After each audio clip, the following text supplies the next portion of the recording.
সে সর্বদা পাপ কার্যে লিপ্ত থাকত। পর স্ত্রীর সঙ্গী, বেশ্যা সঙ্গ আসক্ত, লম্পট ও দ্রুত ক্রিয়া প্রভৃতি পাপে সে অত্যন্ত আসক্ত ছিল। দেবতা, ব্রাহ্মণ ও পিতামাতার সেবায় তার একেবারেই মতি ছিল না। সে অন্যায় কার্যে রত, দুষ্টু স্বভাব ও পিতৃধন ক্ষয়কারক ছিল।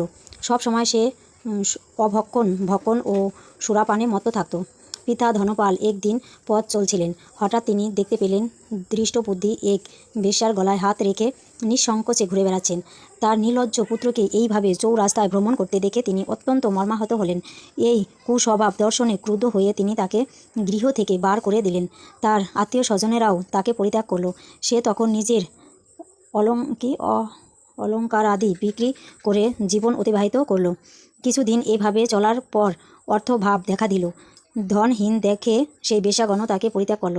অন্ন বস্ত্রহীন ধৃষ্ট বুদ্ধি ক্ষুধা তৃষ্ণা অত্যন্ত কাতর হয়ে পড়ল। অবশেষে নিজের গ্রামে সে চুরি করতে শুরু করল। একদিন প্রহরী তাকে ধরে বন্দি করল, কিন্তু পিতার সম্মানার্থে তাকে মুক্তি করে দিল। এভাবে কয়েকবার সে ধরা পড়ল ও ছাড়া পেল, কিন্তু তবুও সে চুরি করা বন্ধ করল না। তখন রাজা তাকে কারাগারে বন্ধ করে রাখলেন। বিচারে সে কষাঘাত দণ্ড ভোগ করল। কারাভোগের পর অনন্য উপায়ে দৃষ্টবুদ্ধি বনে প্রবেশ করল। সেখানে সে পশু পাখি বধ করে তাদের মাংস ভক্ষণ করতে শুরু করলো। অতি পাপময় জীবনযাপন করতে লাগলো। দুষ্কর্মের ফলে কেউ কখনো সুখী হতে পারে না, তাই সেই দৃষ্টবুদ্ধি দিবারাত্রি দুঃখ শোকে জর্জরিত হলো। এইভাবে অনেক দিন অতিবাহিত হলো। কোনো পূর্ণর ফলে সহসা একদিন সে কৌণ্ডিন্য ঋষির আশ্রমে উপস্থিত হলো। বৈশাখ মাসে ঋষিগণ গঙ্গা স্নান করে আশ্রমের দিকে প্রত্যাবর্তন করছিলেন। শোকাকুল দৃষ্টবুদ্ধি তার সম্মুখে উপস্থিত হলো।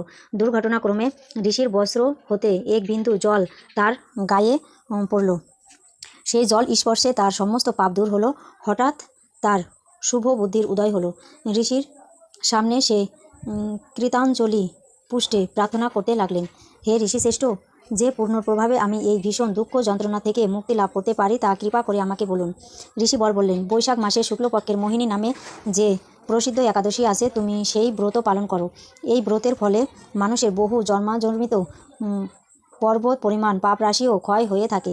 মহামুনি বশিষ্ঠ বললেন, কৌণ্ডিন্য ঋষির উপদেশ শ্রবণ করে প্রসন্ন চিত্রে দৃষ্টবুদ্ধি সেই ব্রত পালন করল। হে মহারাজ রামচন্দ্র, এই ব্রত পালনে সে নিষ্পাপ হলো, দিব্য দেহ লাভ করল। অবশেষে গরুরের আহরণ করে সকল প্রকার উপদ্রব্যহীন বৈকুণ্ঠ ধামে গমন করল। হে রাজন, ত্রিলোকে মোহিনী ব্রত থেকে আর শ্রেষ্ঠ ব্রত নেই। যজ্ঞ, তীর্থ স্থান, দান ইত্যাদি কোনো পূর্ণকর্মই এই ব্রতের সমান নয়। এই ব্রত কথা শ্রবণ কীর্তন সহস্র গোদানের ফল লাভ হয়। হরে কৃষ্ণ।